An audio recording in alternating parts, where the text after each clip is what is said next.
These laws of ocular motility are extremely important. Okay, please learn them. They are asked in Viva. You should know them by heart. ये सब कोई नहीं पूछेगा, ये सब पूछ सकते हैं, मतलब कौन पूछेगा, मैं ही पूछ सकती हूँ। सो स्क्विंट में हम लोगों ने अपैरेंट या स्यूडो स्क्विंट पढ़ लिया था, जिसमें कि होता नहीं है स्क्विंट और लगता है। लेटेंट स्क्विंट पढ़ लिया था, जिसमें कि squint only in conditions of inattention, debility या व्हेन फ्यूजन इज ब्लॉक्ड, तब स्क्विंट मैनिफेस्ट होता है। Otherwise in the interest of binocular single vision squint नहीं होता है। ठीक है, ये डिफरेंस है दोनों में। एक में होता ही नहीं है, एक में कभी कभी मैनिफेस्ट करेगा, और मैनिफेस्ट स्क्विंट में आपको तिरछी आंख दिखेगी।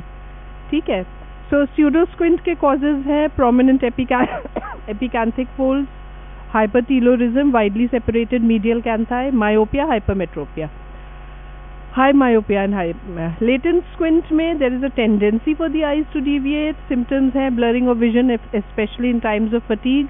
जितने बच्चों को एग्जाम में ज़्यादा पढ़ने के टाइम में ऐसे ऐसे लगने लगता है, उनको यही सब होगा। Headache and eye strain, intermittent diplopia, you will feel as if the letters are running together. That is after you studied for a long time, because otherwise the eyes are orthophoric by the medial recti. फिर medial रेक्टाइन लगातार पास पढ़ते पढ़ते थकने लगती हैं, तो फिर आई की अगर टेंडेंसी है तो वो डिविएट होने लगती है। में वही blurring, headache, I strain, intermittent diplopia. Diagnosis of latent squids मैंने कवर अनकवर टेस्ट पढ़ाया था कि जब हम एक आंख को कवर कर देते हैं और दूसरी आंख के मतलब ऐसे सामने ऐसे पेन या कुछ पकड़ के और फिर एक आंख को कवर कर देंगे, तो एक आंख पेन देख रही है, एक कवर देख रही है। फिर आप जब कवर, तो जो अंडर कवर है अगर उसको टेंडेंसी ऑफ लेटेंट स्क्विंट है, अगर एक्सोफोरिया है तो वो बाहर डिविएट हो जाएगी, ईजो है तो अंदर डिविएट हो जाएगी। आपको तो दिखेगी नहीं कि डिविएट हो रही, क्योंकि आपने कवर किया है। तो आप फिर उसके बाद आप जल्दी से हटा के और उस आंख को देखिए, तो वो आपको वापस करेक्टिव मूवमेंट करेगी, क्योंकि वो पेन पे वापस फोकस करेगी। तो वो करेक्टिव मूवमेंट अगर अंदर की साइड आ रही है, मतलब वो बाहर डिविएट हो गई थी, उसको एक्सोफोरिया। अगर करेक्टिव मूवमेंट बाहर की साइड का है, मतलब वो अंदर डिविएट हो गई थी। ठीक है, सो जो बी है इसमें आपको एक्सोफोरिया दिख रहा है अंडर कवर। कवर को इन लोग ने ट्रांसलूसेंट ऐसी दिखाया है दिखाने के लिए। तो under cover the eye has deviated outside, exophoria है, और जब हटाया तो वो जल्दी से अंदर शिफ्ट होती, तुरंत खट से। अगर आपने ध्यान नहीं दिया तो आपको पता नहीं चलेगा, बार बार करना पड़ेगा। वैसे ही इजोफोरिया दिख रहा है। Cover uncover test. ऐसी मैडक्स रॉड टेस्ट है। Maddox rod are a series of high plus cylinders red colour के, जो कि ऐसे ही ट्रायल फ्रेम टाइप में लगे रहते हैं।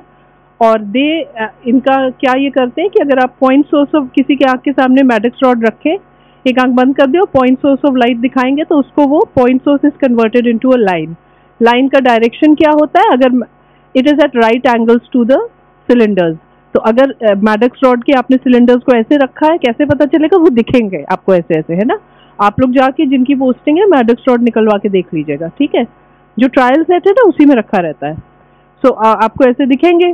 तो आप कर भी सकते हैं, मांग लेना, सामने से टॉर्च जलाओ, तो जिसने पकड़ा हुआ है अपने आंख के सामने मैडक्स रॉड, एक आंख बंद करवा देना और सामने से राउंड टॉर्च मतलब पॉइंट सोर्स ऑफ लाइट जलाओ, तो दे विल से कि हमको लाइन दिख रही है, and the line will be perpendicular to the Maddox rod, right. So जैसे कि इन लोग ने हॉरिजॉन्टल पकड़ा है तो उनको वर्टिकल लाइन दिख रही है, और दूसरी आंख के सामने मैडक्स रॉड है नहीं, वो खुली हुई है, तो वहां से उनको पॉइंट सोर्स ऑफ लाइट दिख रहा है। जिन लोगों में हॉरिजॉन्टल फोरियाज नहीं है वो दोनों कोइंसाइड करेगा, जिसमें एक्सो या इजोफोरिया है उसमें कोइंसाइड नहीं करेगा। सो ऐसा दिखता है, एग्जैक्टली ऐसा दिखेगा जो लोग पकड़ेंगे। I don't know how this got this photo. Maddox wing जो है वो भी सेम चीज करवाता है। मैडक्स विंग एक इंस्ट्रूमेंट होता है ब्लैक कलर का, उसको भी ऐसे पकड़ के फॉर नियर विजन। ठीक है, इसमें एक आंख से रेड एंड व्हाइट एरोज दिखेंगी और दूसरी आंख से नंबर्स दिखेंगे। सो ईजो एक्सो नॉर्मल पेशेंट्स में 0 पे होना चाहिए, अगर 0 पे नहीं है तो ईजो एक्सोफोरिया होगा। ठीक है, दो चीजें आप लोग को रट लेनी है, प्रिज्म वर्जन टेस्ट और सिनोप्टोफोर इवैल्यूएशन। ट्रीटमेंट में अगर स्मॉल डिग्रीज है नो ट्रीटमेंट। अगर पेशेंट को कोई भी रिफ्रैक्टिव एरर है, मायोपिया, हाइपरमेट्रोपिया, प्लीज करेक्ट कर दीजिए। ऑर्थोप्टिक एक्सरसाइजेस करा सकते हैं इसी इंस्ट्रूमेंट से, ये जो सिनोप्टोफोर बना हुआ है इससे करा सकते हैं exercises, that's beyond the scope of this lecture. Exercises with prism करा सकते हैं। मैंने आप लोग को बताया था कि अगर हम प्रिज्म एग्जैक्टली पिरामिड के शेप का होता है, एक्चुअली नहीं, पिरामिड के शेप का होता है, पिरामिड ही के शेप का होता है। प्रिज्म जो है एग्जैक्टली पिरामिड के शेप का होता है, ठीक है। तो जैसे प्रिज्म का एक बेस होता है और एक एपेक्स होता है, वैसे ही प्रिज्म का भी एक एपेक्स होता है और बेस होता है। अगर मैंने प्रिज्म को ऐसे अपनी आंख के सामने रखा, एपेक्स या बेस या, so and I am looking at her, so ऐसे तो मुझे यहाँ दिख रही है, जैसे ही मैं एपेक्स इधर रख के देखूंगी तो ये मुझे यहाँ दिखेगी, ठीक है। तो यहाँ दिखेगी तो मेरी ये आई भी इधर शिफ्ट हो जाएगी because I am trying to look at her. Similarly अगर मैं प्रिज्म को ऐसे रखूंगी, एपेक्स या बेस या, तो ये इधर शिफ्ट हो जाएगी, my eye will also be seen to shift here. Basically image shift towards the apex of the prism, ठीक है। तो एक्सरसाइज विथ प्रिज्म करा सकते हैं जिसमें हम एडवर्स प्रिज्म रखते हैं ताकि पेशेंट का सपोजिंग कन्वर्जिंग पावर हमको बढ़ाना है, ठीक है। तो हम और पेशेंट को एक्सोफोरिया टाइप का हो रहा है तो हम पेशेंट में उसकी आई मतलब बाहर की तरफ डिविएट होने की टेंडेंसी है, तो हम उसका एपेक्स इन करवाएंगे या बेस आउट करवाएंगे। बेस आउट हमेशा जब प्रिज्म का डायरेक्शन बात करते हैं normal for some strange reason base out और बेस इन करते हैं, base up base down, base के टर्म में करते हैं, but you should remember the image shift towards the apex. So अगर पेशेंट की आई बाहर शिफ्ट होने की टेंडेंसी है तो हम उसको एपेक्स इन प्रिज्म रखेंगे जिससे कि इमेज अंदर शिफ्ट हो जाए, patient is forced to bring the eye closer together, ठीक है। और रिलीविंग प्रिज्म से अगर पेशेंट को लग रहा है कि नहीं बहुत डिप्लोपिया हो रहा है, हमको बीच बीच में लगता है, तो उसकी अगर एक्सोफोरिया है तो आप एपेक्स आउट कर दीजिए, इमेज भी बाहर ही शिफ्ट हो जाएगी तो उसको रिलीफ लगेगा, ठीक है। अगर डिविएशन बहुत लार्ज है तो हम स्क्विंट सर्जरी कर सकते हैं, ठीक है। मैनिफेस्ट स्क्विंट, इसमें कंकॉमिटेंट, कॉमिटेंट एंड इनकॉमिटेंट या पैरालिटिक है। Concomitance means deviation remains the same, paralytic में deviation will not remain the same, ठीक है। एक मसल पैरालाइज्ड है। Paralytic squint is easier to understand, so मैंने ये पहले आप लोग को पढ़ाया था। It is due to paralysis और इम्पेयर्ड एक्शन ऑफ वन और more of the extraocular muscles. इसमें एक्स्ट्राओक्युलर मसल्स की नर्व सप्लाई जानना बहुत जरूरी है। LR6, SO4 and rest all are supplied by the third nerve, including a muscle of the lid which is levator palpebrae, ठीक है। So LR6 lateral rectus is supplied by 6th, SO4 superior oblique is supplied by 4th and rest all by third nerve, ठीक है। So इनके causes में या तो muscle का cause है अपना, या उसकी जो नर्व सप्लाई कर रही है उसका कॉज, या उस नर्व के न्यूक्लियस का कॉज है, ठीक है। ये सब आप लोग रट लीजिएगा। न्यूक्लियर लीजन्स के ये सब कॉजेज है, लीजन्स ऑफ नर्व के ये सब कॉजेज है। मायोजेनिक कॉज है और मैकेनिकल कॉज हो सकता है। मैकेनिकल जहाँ पे मसल नर्व और उसका न्यूक्लियस सब ठीक है, लेकिन सपोजिंग किसी ने ऐसे मारा हो blow out fracture. Blow out fracture में क्या होता है, हमारी जो ऑर्बिट की जो इंफेरोमीडियल वॉल है वो सबसे ज्यादा थिन होती है, तो जब कोई इस तरह का प्रेशर लगता है, सपोजिंग दो लड़के आपस में लड़ाई कर रहे हैं या दो लड़कियां आपस में, जेंडर रोल्स है ना, या दो लड़कियां आपस में लॉन टेनिस खेल रही हैं, हाउ बैड ऑफ मी। नहीं, लड़के इतने लड़ाई नहीं करेंगे, लड़के लॉन टेनिस खेल रहे हैं, लड़कियां बैडमिंटन खेल रही हैं, ठीक है। और किसी को बॉल लग गई, किसी को, मैं मुक्का ही दिखाया जा रही हूँ, किसी को शटलकॉक लग गया, ठीक है। शटलकॉक से ब्लो आउट फ्रैक्चर कम चांस है, बॉल से तो होता है, हो सकता है, बट जनरली घूसे से होता है, लकड़ी डंडा इस सब से, ठीक है। तो ये वाली जो इंफेरोमीडियल जो वॉल है, बोनी वॉल, वो बर्स्ट हो जाती है और वहाँ के जो फ्रैगमेंट्स है उसमें जितनी दोनों जो हमारी मसल्स जो नीचे है, एक है इंफीरियर ओब्लिक और एक है इंफीरियर रेक्टस, उसमें फंस जाती हैं, ठीक है। तो वो अपना ठीक से एक्शन नहीं कर पाती, ठीक से कॉन्ट्रैक्ट नहीं कर पाती, दो दे आर फाइन। अगर आप उनको यहाँ पे इंसिजन दे के और आप सेपरेट करके और उस सारे बोनी फ्रैगमेंट से आप मसल्स को सेपरेट कर देंगे तो आंख नॉर्मली काम करने लगेगी, ठीक है। इसके लिए एक डक्शन टेस्ट होता है, बट चलो किसी बच्चे ने यहाँ बताया था क्लास में। फीचर्स ऑफ पैरालाइटिक स्क्विंट मैंने आप लोग को बता दिया था। Limitation of ocular movement, obviously आंख को मसल्स ही हिलाती हैं और अगर वो मसल पैरालाइज है तो आंख ठीक से नहीं हिलेगी। Compensatory head and chin position, head position किधर होता है,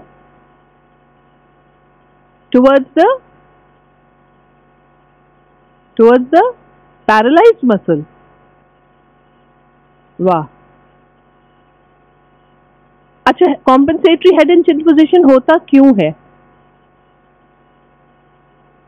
very good, I heard somebody say give the correct answer here, to negate diplopia। उसको डिप्लोपिया हो रहा है ना, सामने ऐसे देख रहे हैं, एक आंख तो सीधी और एक तिरछी हो गई है। अगर लैटरल रेक्टस पैरालाइज है तो unopposed action of medial rectus की वजह से ये आंख ऐसे हो जाएगी, तो उसको प्राइमरी पोजीशन में डिप्लोपिया हो रहा है, ठीक है। तो वो पेशेंट अपना सर ऐसे रखेगा, ठीक है, ऐसे रखेगा। अब दोनों का विजुअल एक्सिस कोइंसाइड कर रहा है तो उसको डिप्लोपिया नहीं होगा, ऐसे नहीं। So head is turned in the direction of action, not in the direction of the paralyzed muscle, in the direction of action of the paralyzed muscle. Head tilt in cyclovertical muscle palsy like superior oblique. Diplopia या double vision होगा because visual axes are not coinciding.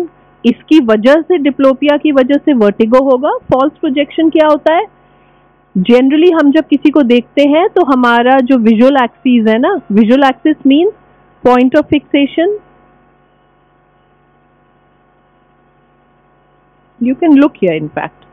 Point of visual axis means point of fixation, nodal point of the eye and the macula.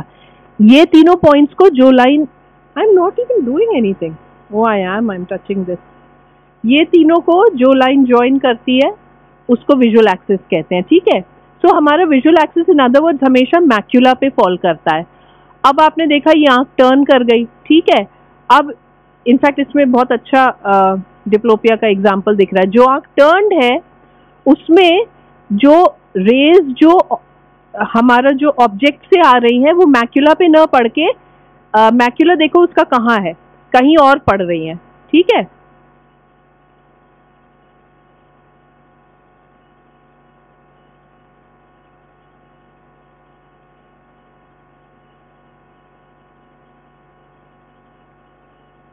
In fact जब ऐसे turn हो जाएगा तो आप लोग ये नीचे वाले में देख सकते हैं, अगर आई इजोट्रोपिया है तो उस ऑब्जेक्ट से जो रेज हैं वो मैक्यूला पे ना पड़ के नेजल रेटिना पे पड़ रही हैं, ठीक है। देख लो नेजल रेटिना, फोविया दिखा रहे हैं इन लोग ने, एफ से लेबल किया हुआ है, और फोविया के अंदर पड़ रही है नेजल रेटिना पे।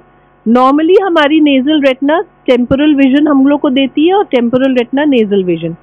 तो उस ऑब्जेक्ट से रेज जब नेजल रेटिना पे पड़ेंगी तो पेशेंट को लगेगा वो ऑब्जेक्ट वही है जहां पे रेटिना नॉर्मल कंडीशन में वो रेटिना से रेज, मतलब अब मैं कैसे बताऊं कभी कभी लगता है इन लोगों को समझाने, फिर लगता है छोड़ दो कोई पूछेगा तो है नहीं क्या बताएं। सुन लो अब आधा बता दिया तो बता ही देते हैं। भैया नॉर्मल रेज है ना, फोविया पे जा रही है, ठीक है ना। फोविया से हम लोग उस ऑब्जेक्ट को देख रहे हैं, अब ये आंख टेढ़ी हो गई, अब उस ऑब्जेक्ट से रेज फोविया पे नहीं पड़ के नेजल रेटिना पे पड़ रही है। जब अगर आंख सीधी होती तो उस पॉइंट ऑफ नेजल रेटिना पे रेज एक्चुअली यहाँ से आती तभी पड़ती है ना। अब आंख तिरछी हो गई है तो यहाँ से आके पड़ जा रही है, लेकिन पेशेंट की आदत है कि अगर यहाँ पे मेरा रेटिना स्टिम्युलेट होगा, मतलब आदत क्या मतलब ब्रेन, तो वो ऑब्जेक्ट इधर है। तो जब आंख तिरछी है और उसको ऐसे पड़ रहा है तो उसको लगेगा ये ऑब्जेक्ट इधर है, इसीलिए डिप्लोपिया भी होता है, फॉल्स प्रोजेक्शन है ये, ठीक है। तो बेसिकली रेटिना के जिस पार्ट पे रेज पड़ेंगी और वो पार्ट नॉर्मली जिस फील्ड को सबटेंड करता था पेशेंट को लगेगा ऑब्जेक्ट वही है, ठीक है। This is it. नहीं समझ में आया कोई बात नहीं। टोटल ऑफ्थाल्मोप्लेजिया मतलब एक्सट्रिंसिक और इंट्रिंसिक सारी मसल्स पैरालाइज्ड है और लिवेटर भी हो जाएगी। थर्ड फोर्थ सिक्स्थ सारी पैरालाइज्ड है। एक्सटर्नल ऑफ्थाल्मोप्लेजिया मतलब कि स्फिंक्टर और डायलेटर प्यूपिली नहीं पैरालाइज्ड है। थर्ड नर्व पैरालिसिस में सारी थर्ड नर्व वाली याद कर लो तुम लोग, टोसिस हो जाएगा एलपीएस की वजह से भी। आई स्लाइटली डाइवर्जेंट रहेगी क्योंकि unopposed action of the levator muscle. तुम एक चीज और ध्यान रखना कि when all the muscles are paralysed, all the extraocular, then eye का जो पोजीशन ऑफ रेस्ट है वो हल्का सा डाइवर्जेंट है और हल्का सा प्रोप्टोज्ड, बिकॉज ये सारी मसल्स आईबॉल को थोड़ा सा ऑर्बिट में खींच के रखती हैं। जब सारी पैरालाइज हो जाएंगी तो थोड़ा सा जो ऑर्बिट है वो प्रोप्टोज हो जाएगा। कोई लगातार बात कर रहा है। थर्ड नर्व पैरालिसिस हो गया। फोर्थ नर्व जानने की जरूरत नहीं है। सिक्स नर्व में लैटरल रेक्टस चली जाएगी रेज्ड इंट्राक्रेनियल टेंशन की वजह से। This is a false localising sign because ये actually petrous tip of sphenoid bone पे होता है, ठीक है, वहां से होता है, नॉट एक्चुअली फ्रॉम द। लगेगा सिक्स नर्व पैल्सी है तो सिक्स नर्व का जहाँ पे न्यूक्लियस है वहां से हो रहा है, एक्चुअली नहीं, ये petrous temporal bone, petrous tip of sphenoid bone है वहां से हो रहा है, ठीक है। अबडक्शन नहीं होगा बिकॉज लैटरल रेक्टस नहीं है। फेस भी ऐसे टर्न्ड रहेगा in the direction of action of muscle. ये सब मैंने लास्ट टाइम बता दिया था इसलिए मैं जल्दी। Now coming to investigations in paralytic squint, diplopia charting, ठीक है। डिप्लोपिया चार्टिंग कैसे करते हैं? पेशेंट को रेड एंड ग्रीन ग्लासेस पहना देते हैं। रेड ग्लास, इसमें तो चश्मा ही बना है तो इसमें तो कुछ सोचना नहीं है, लेकिन एक्चुअली हम लोग ट्रायल फ्रेम पहना के और रेड एंड ग्रीन, जैसे हम लोग के ट्रायल लेंसेज होते हैं वैसे रेड और ग्रीन लेंसेज भी होते हैं। तो red in front of right eye, R for R, and green in front of left eye. ठीक है। उसके बाद पेशेंट को एक वॉल के सामने बैठा दीजिए 1 मीटर दूरी पे, और पेशेंट के पीछे से आप एक, या पेशेंट के सॉरी पीछे पेशेंट के, एक्चुअली तो वॉल पे लोग बोलते हैं कि आप वॉल पे पेशेंट के पीछे से खड़े होके वॉल पे करिए, लेकिन हम लोग ना पेशेंट को ऐसे ही लाइट दिखा देते हैं या कुछ मतलब दिखा देते हैं, स्ट्रीक लाइट दिखा देते हैं। You are suppose to put that streak light on the wall and ask the patient कि उसको अब 2 इमेजेस दिखेंगी, है ना, रेड दिखेगी राइट आई से और ग्रीन दिखेगी लेफ्ट आई से, ऐसे 2 दिखेंगी। अगर वो ऑर्थोफोरिक है तो दोनों हमेशा कोइंसाइड करेंगी। अगर उसको डिप्लोपिया है तो इमेजेस ऐसे करेंगी। तो यहाँ पे आप लोग देखेंगे कि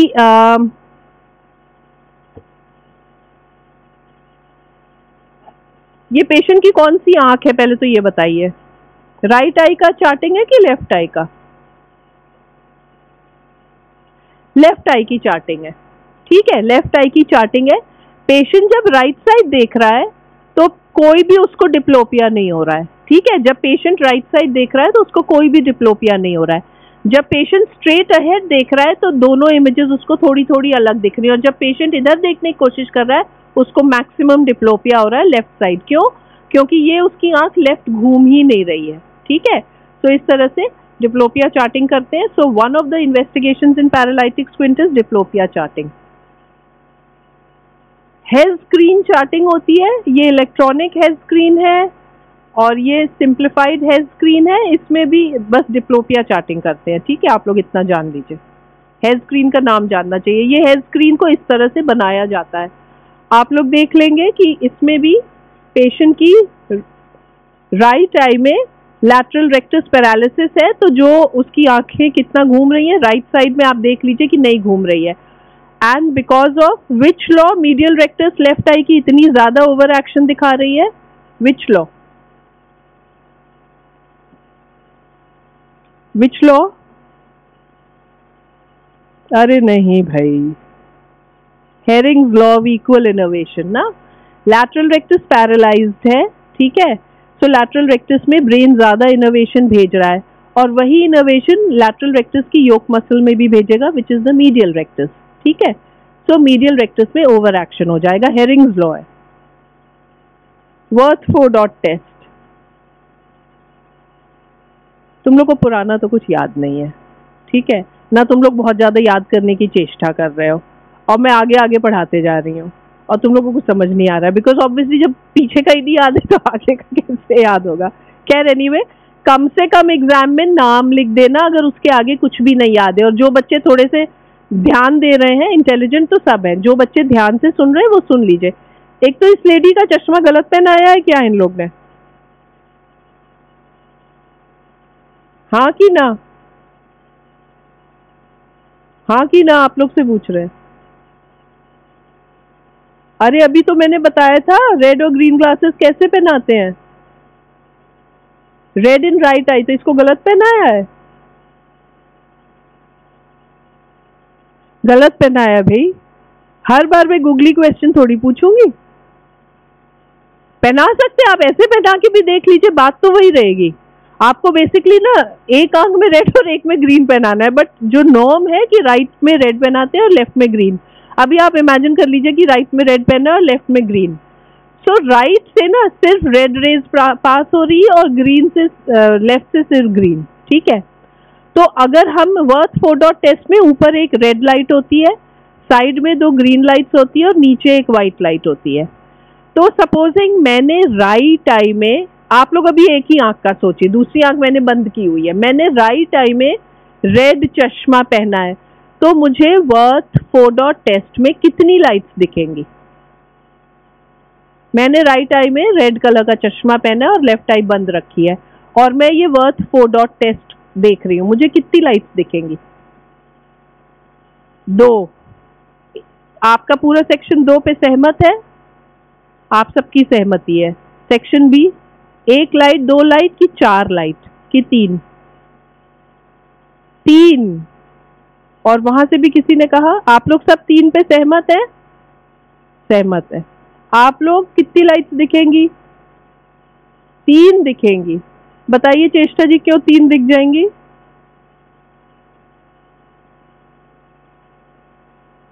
किसने यहां दो बोला था? और कोई एक तो बोल ही नहीं रहा है। कम से कम एक दो तीन तो कर दो। कम से कम कोई बच्चा खड़ा होके 1 2 का 4 तो बोल दो।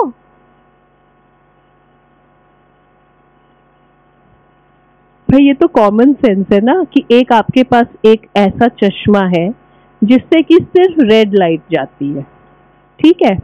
व्हाइट में क्या सारे कलर्स होते हैं? होते हैं ना। और रेड लाइट जाती है, तो व्हाइट में रेड भी होगा, तो वो तो चला जाएगा, ठीक है? रेड वाले चश्मे से ग्रीन चला जाएगा? नहीं जाएगा। तो इस आंख में मैंने सिर्फ रेड चश्मा पहना है, तो मुझे कितनी लाइट्स दिखेंगी? दो। तो इतना ह्यूज चंक ऑफ ह्यूमैनिटी, और उधर भी rather half of huge chunk of humanity गलत क्यों बोल रहा था? तीन। ये लोग सही थे। वेरी गुड सेक्शन है। दो लाइट्स दिखेंगी, रेड वाली रेड दिखेगी और नीचे व्हाइट वाली भी रेड दिखेगी, ठीक है? अब आप लोग से क्वेश्चन दोबारा पूछा जा रहा है, अब की बार गलत मत करिएगा। भाई ये जो पीछे ग्रीन और ये जो व्हाइट बच्चे बैठ के बात कर रहे हैं, तुम लोग यार बाहर चले जाओ। हाँ हाँ, आधे वर्थ सही बात है। एक रेड को भी निकालूंगी अब मैं, पूरा वर्थ 4 डॉट टेस्ट में निकालूंगी। खड़े हो ग्रीन, व्हाइट भी खड़े हो, खड़े हो, खड़े हो, इधर आओ, आओ आओ इधर आओ। और ये रेड वाला भी बहुत उछल रहा था, इधर आओ जो कॉर्नर में बैठे हो, आओ आओ आओ। Worth 4 dot test. एक और तुम भी आओ रेड, तुम लोग यहाँ वर्थ 4 डॉट टेस्ट बना के खड़े रहो। नहीं, दो ग्रीन चाहिए ना। ये तो अच्छा है, इसको बुलाए। तुम आओ, बहुत हंस रहे हो। रेड आओ, इधर आओ पीछे। नहीं तुम आओ, आओ इधर आओ, तुम आओ इधर आओ, तुम हाँ आओ। बनाओ बनाओ, इसके हिसाब से बनाओ वर्थ 4 डॉट टेस्ट। वैसे ही खड़े हो, तुम आगे आओ, तुम आगे आओ, तुम पीछे जाओ, पीछे जाओ, तुम उधर जाओ, ठीक से खड़े हो। जल्दी आओ, जल्दी आओ, इतना धीरे धीरे नहीं आओ। अब बात नहीं करना ग्रीन शर्ट वाले लड़के, इसका बहुत अच्छा ग्रीन। इधर आओ, तुम वर्थ 4 डॉट टेस्ट बनाओ, ठीक है? तुम्हारा क्या नाम है? सौरभ, वासवा, वासुदेव,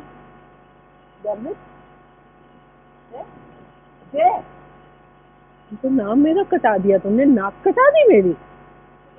खड़े हो, इधर खड़े हो, ठीक से बेटा, ठीक से बनाओ, ठीक है? तो सौरभ, अच्छा ठीक है। अगर हम लोगों ने राइट आई में रेड ग्लास पहना है, तो हम लोग को कौन सा लड़का दिखाई देगा? बताओ, चलो तुम लोग बताओ, नाम बताना है लड़के का। जय और वासुदेव, जय और वासुदेव हाथ उठाओ तो।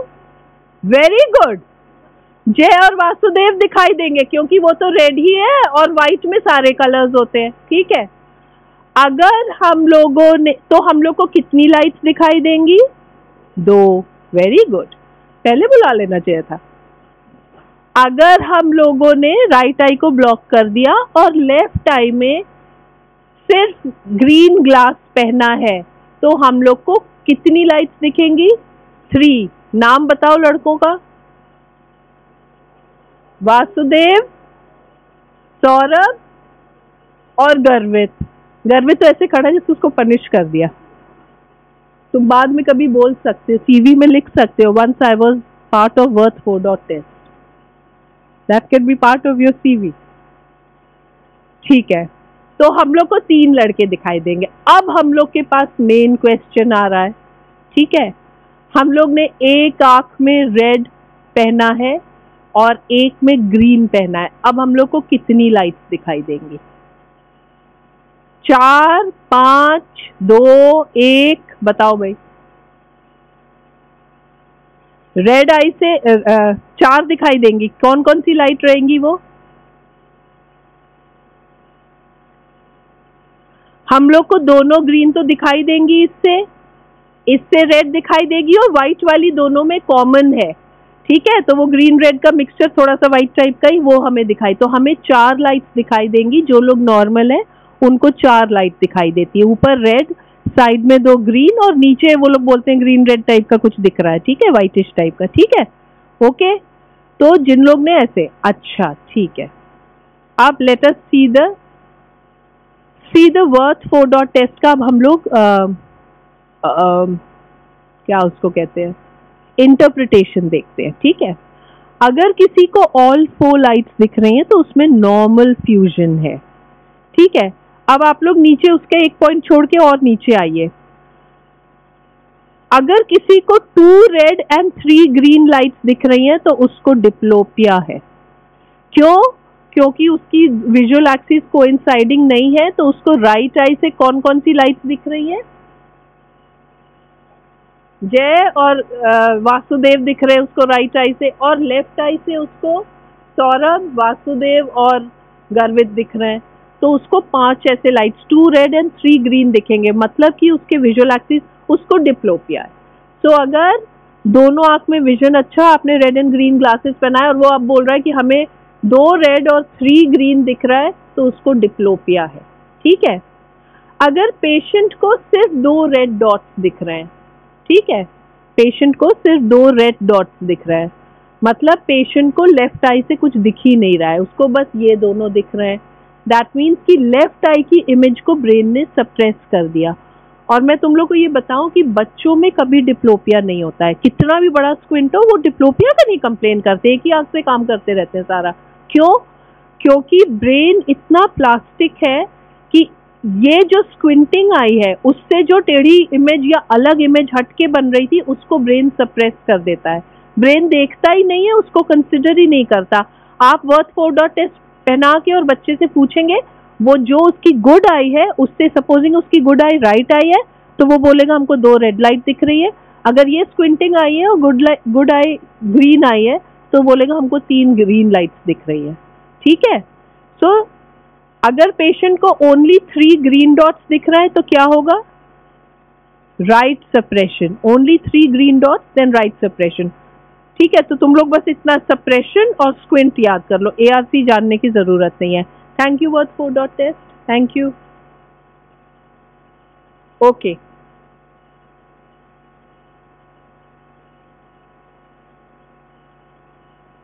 This is very important.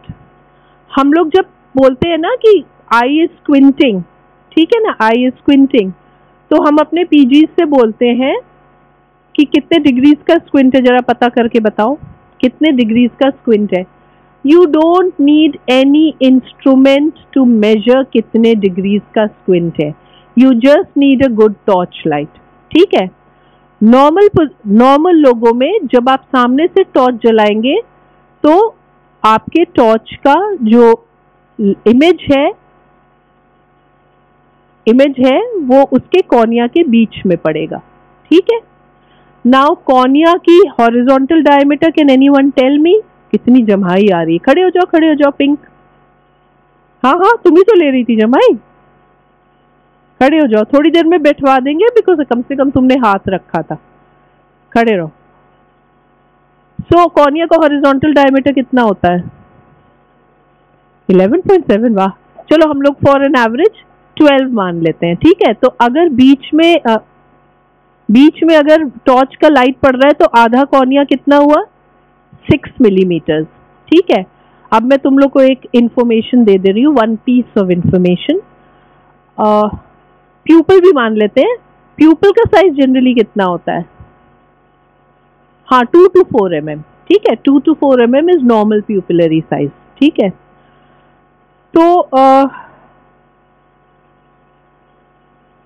1 millimetre अगर ये शिफ्टेड है सेंटर से, बैठ जाओ, 1 मिलीमीटर अगर शिफ्टेड है corneal light reflex, that is 7 degrees of squint, 7 degrees of squint, ठीक है। तो अगर लाइट प्यूपिलरी मार्जिन पे पड़ रही है तो कितना स्क्विंट होगा? And I am telling you प्यूपिल जो है वो 3 मिलीमीटर्स का है पेशेंट का।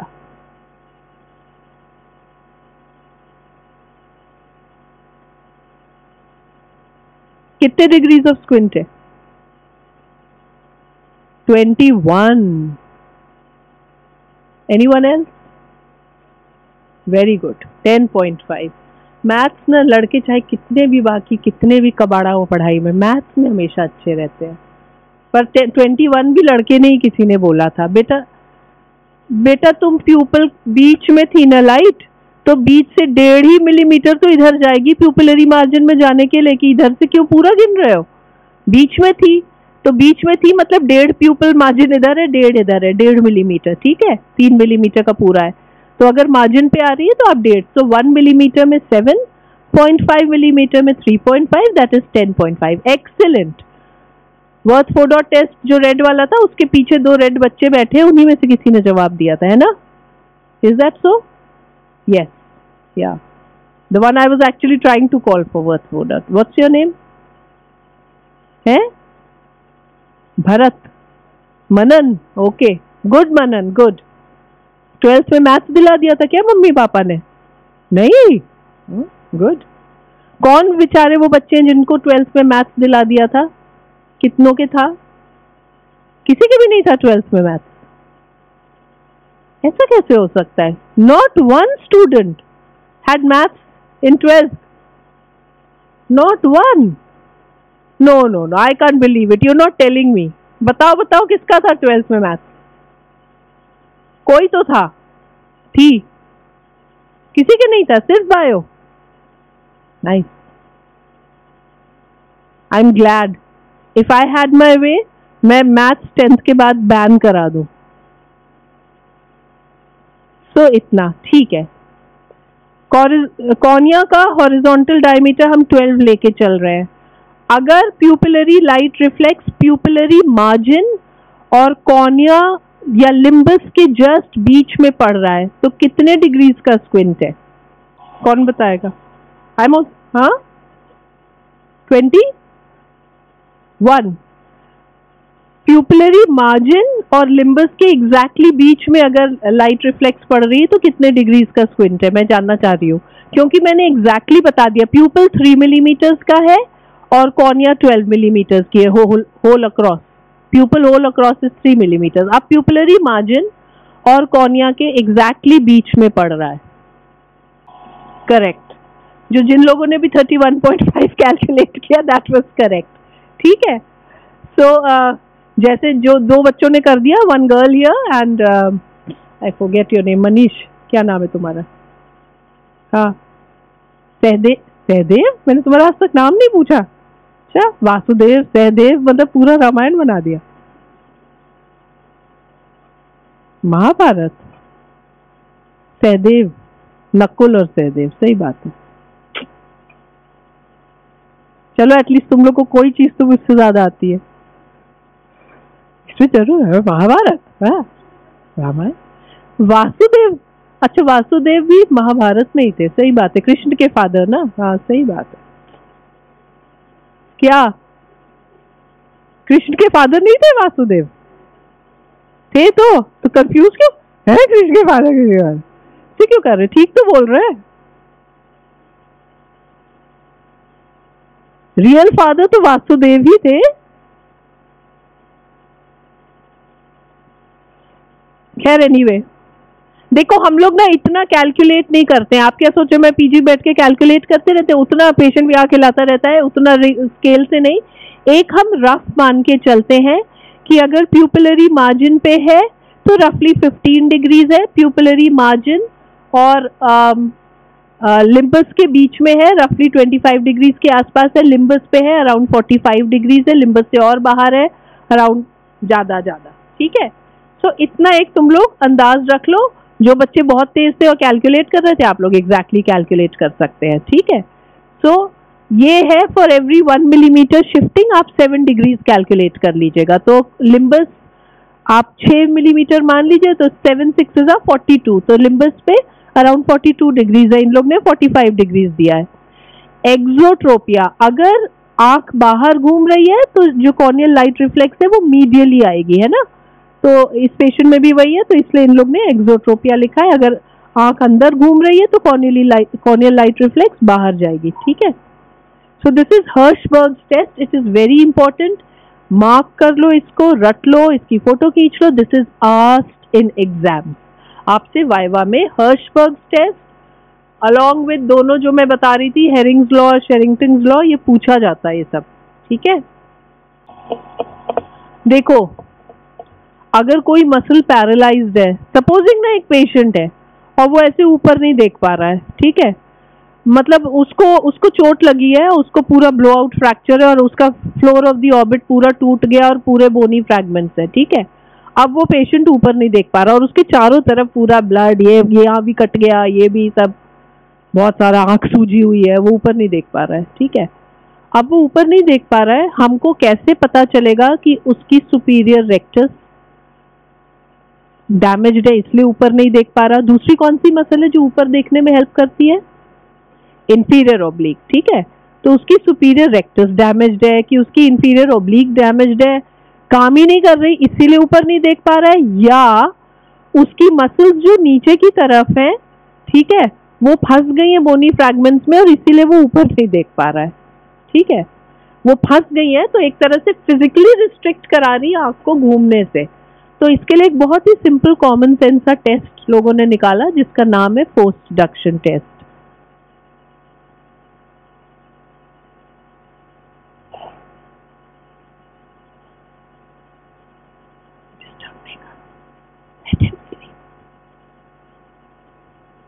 It's the guy in the check shirt. Let him sleep.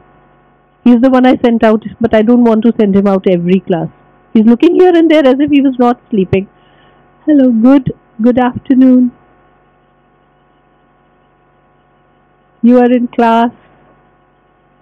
You can sleep. सो जाओ यार, सो जाओ. सर नीचे रख के सो जाओ, गिर जाओगे बेकार में, नाक वाक में फूट जाएगी. See, if somebody is not followed squint till now, लग रहा होगा पता नहीं क्या बोल रही है, बोले जा रही हैं, बेचारी को नींद आ गई. ठीक है, आने में. सो फोर्सडक्शन टेस्ट में बहुत कॉमन सेंस का टेस्ट है. ठीक है ना. अगर किसी की आंख नॉर्मल है और कोई मसल कहीं फंसी हुई नहीं है, कोई चीज उस मसल को रोक नहीं रही है, तो हम अगर आंख को ऐसे तो फोर्सेप्स से आंख को पकड़ने की कोशिश मत करना, कंजंक्टिवा, पेशेंट बहुत मारेगा, इतना दर्द होगा. लेकिन आप आंख पे एक ड्रॉप पैराकेन डाल दें, तुरंत एनेस्थेटाइज हो जाती है विद इन 30 सेकेंड्स. फिर आप फोर्सेप्स से पकड़ के और आंख को ऐसे ऐसे हिलाएंगे तो आंख को आराम से स्मूथली हिलना चाहिए. ठीक है. तो पेशेंट ऊपर नहीं देख पा रहा था ना, तो फोर्सडक्शन टेस्ट में हम कैसे टेस्ट करेंगे कि हम पैराकेन डालेंगे, उसके बाद हम लिम्बस के पास ग्रैब करेंगे फोर्सेप्स से और हम आंख को ऊपर घुमाएंगे. अगर आंख स्मूथली घूम जा रही है देन वी नो कि द मसल इज पैरालाइज्ड, जो आंख को ऊपर. लेकिन अगर आंख आप घुमा ही नहीं पा रहे हैं, एकदम फंस रही है, देन यू नो कि नीचे वाली मसल्स पैरालाइज्ड है, सॉरी एंट्रैप्ड है इन द बोनी फ्रैगमेंट्स, फंस गई हैं. ठीक है. So forced duction test differentiates between restriction of movement due to paralysis of the muscle from mechanical causes such as entrapment of the muscle in fractured floor of the orbit. Forceduction test positive means it is difficult to rotate the eyeball with the forceps, either contracture of muscle or muscle is entrapped in fractured bones. तो मैंने ये इतनी कहानी तो सुना दी, पर same scenario है. ठीक है. इंफीरियर रेक्टस और इंफीरियर ओब्लिक, यही दोनों मसल नीचे रहती हैं, ये दोनों फंस गई हैं. और मैं बार बार कह रही थी पेशेंट ऊपर नहीं देख पा रहा. पेशेंट कहीं और किसी और डायरेक्शन में नहीं देख पाएगा, ऐसा भी है क्या? नीचे देख लेगा पेशेंट आराम से, उसकी इंफीरियर रेक्टस भी नहीं काम कर रही है ना, वो भी तो फंसी हुई है, तो ठीक से वो भी कॉन्ट्रैक्ट नहीं हो पाएगी. तो पेशेंट नीचे भी नहीं, डबल उसको मतलब डिप्लोपिया, ऊपर भी नहीं देख पा रहा है, नीचे भी नहीं देख, उसकी इंफीरियर रेक्टस भी फंसी रहेगी. खैर एनीवे, चलो बेसिक तुम लोग को पता रहना चाहिए फोर्सडक्शन टेस्ट क्या होता है. Treatment of incompetent of paralytic squint. Initially it should be, जैसे कोई ट्रॉमा वगैरह की वजह से आया या कुछ ऐसा है तो हम लोग उनको छोड़ देते हैं. ठीक है. अगर वो डिप्लोपिया लेके आए हैं तो हम कई चीजें कर सकते हैं, हम डिप्लोपिया वाली आंख को ऑक्लूड कर दें. ठीक है. क्योंकि दोनों की विजुअल एक्सिस अलाइंड नहीं है इसीलिए डिप्लोपिया हो रहा है, तो एक आंख को ब्लॉक कर दे, एक से काम कर सकता है. And we wait for up till 6 months. ठीक है. For the nerves to regenerate. Can the optic nerve regenerate? Why no? Because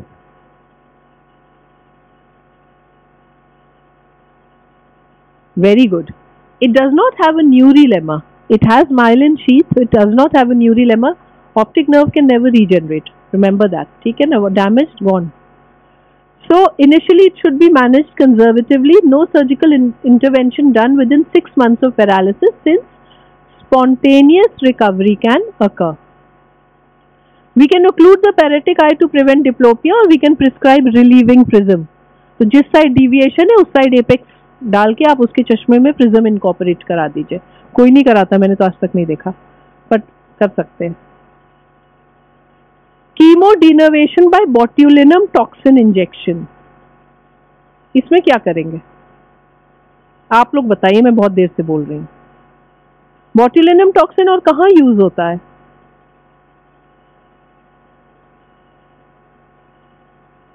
aesthetic surgery में यूज होता है. स्किन वालों ने ले लिया, छीन लिया हम लोग से. आई में स्टार्ट हुआ था, स्किन वाले they use Botox injection for, Botox सबको पता होगा, Botox injection to relieve these lines, these crow's feet, है ना. ये सब क्या करता है कि Botox is actually a muscle, मतलब मसल को टोटली पैरालाइज कर देता है. And all these lines we get them out of all these expressions that we pull. ठीक है, इससे होती हैं ये लाइन्स. जो लोग बहुत इस तरह के होते हैं ना, ट्रीटमेंट ऑफ इनकॉम्पिटेंट और पैरालाइटिक स्क्विंट आप लोग लिख लीजिए और ठीक है अटेंडेंस दे दीजिए. बात कर रहे हैं, कर हो रहा है, ठीक है. उन लोगों को कभी ना रिंकल्स नहीं होते हैं, वो लोग बहुत दिन तक यंग लगते हैं. और जो लोग बहुत ऐसे ऐसे करते रहते हैं, मेरे टाइप के लोग, उन लोगों को बहुत ज़्यादा रिंकल्स हो जाते हैं, जो मेरे हैं. सो एनीवे,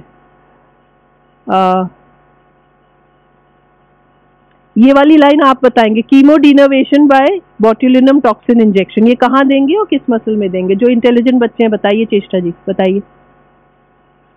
मुझे एक चीज बोलनी थी वैसे, कीमोडिनर्वेशन बाय बोट्यूलिनम टॉक्सिन इंजेक्शन बताओ भाई, किस मसल नर्व कहाँ कीमोडिनर्वेशन कर रहे हैं? टाइम भी खत्म हो गया.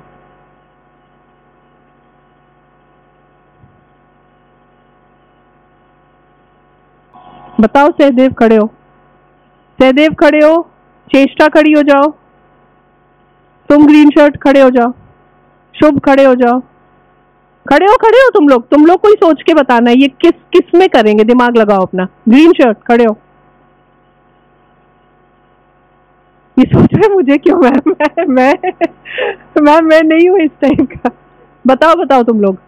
ये वो लड़का कहाँ चला गया? तुम भी खड़े हो जाओ.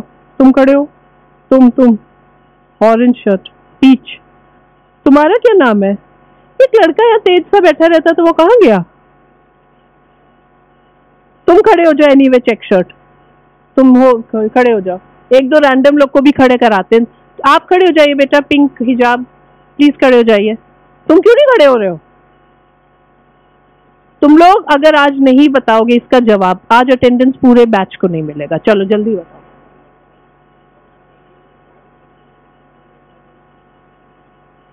Very good. तो जब आता था जवाब तो क्यों छुपा के बैठे हुए थे? ठीक से बताओ, क्यों लगाएंगे? लेकिन क्यों लगाएंगे? जैसे ही अटेंडेंस की बात है, इसके अंदर से तुरंत इसका जवाब निकल आया. क्यों लगाएंगे बेटा? बात तो आपने एकदम सही बोली है. किसी ने इसका जवाब सुना? एक बार जोर से बोलो तो. क्यों? हाँ तुम बताओ.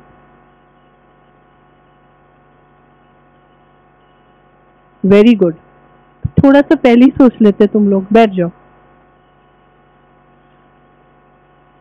सपोजिंग लैटरल रेक्टस पैरालाइज्ड है, तो मैंने क्या बोला था? Unopposed action of medial rectus है, तो पेशेंट की आंख अंदर की तरफ टर्न्ड रहेगी. तो सहदेव ने बोला कि हम इस एंटागोनिस्ट जो मसल है, इप्सी लैटरल एंटागोनिस्ट, मतलब इसी आंख की जो एंटागोनिस्ट है, किस लैटरल रेक्टस की? मीडियल रेक्टस है, हम उसमें लगा देंगे, उसको पैरालाइज कर देंगे. तो उसका अनअपोज्ड एक्शन नहीं होगा, तो वो सीधी हो जाएगी. जो कि शुभ ने बता दिया, ठीक है। सीधी होने से कम पेशेंट को प्राइमरी पोजीशन में डिप्लोपिया नहीं होगा। ऐसा नहीं कि अब उसको इधर डिप्लोपिया नहीं होगा, आंख तो नहीं हिल रही है, बट कम से कम सीधी रहेगी, ठीक है। So chemodenervation by botulinum toxin injection. Surgery का मेन एम है is to restore binocular vision in the primary position. Surgery ना मैं अगली बार बताऊंगी, अब ना तुम लोग का थोड़ा सा ही बचा है, मैं अगली बार बताऊंगी। आज के लिए इतना ही।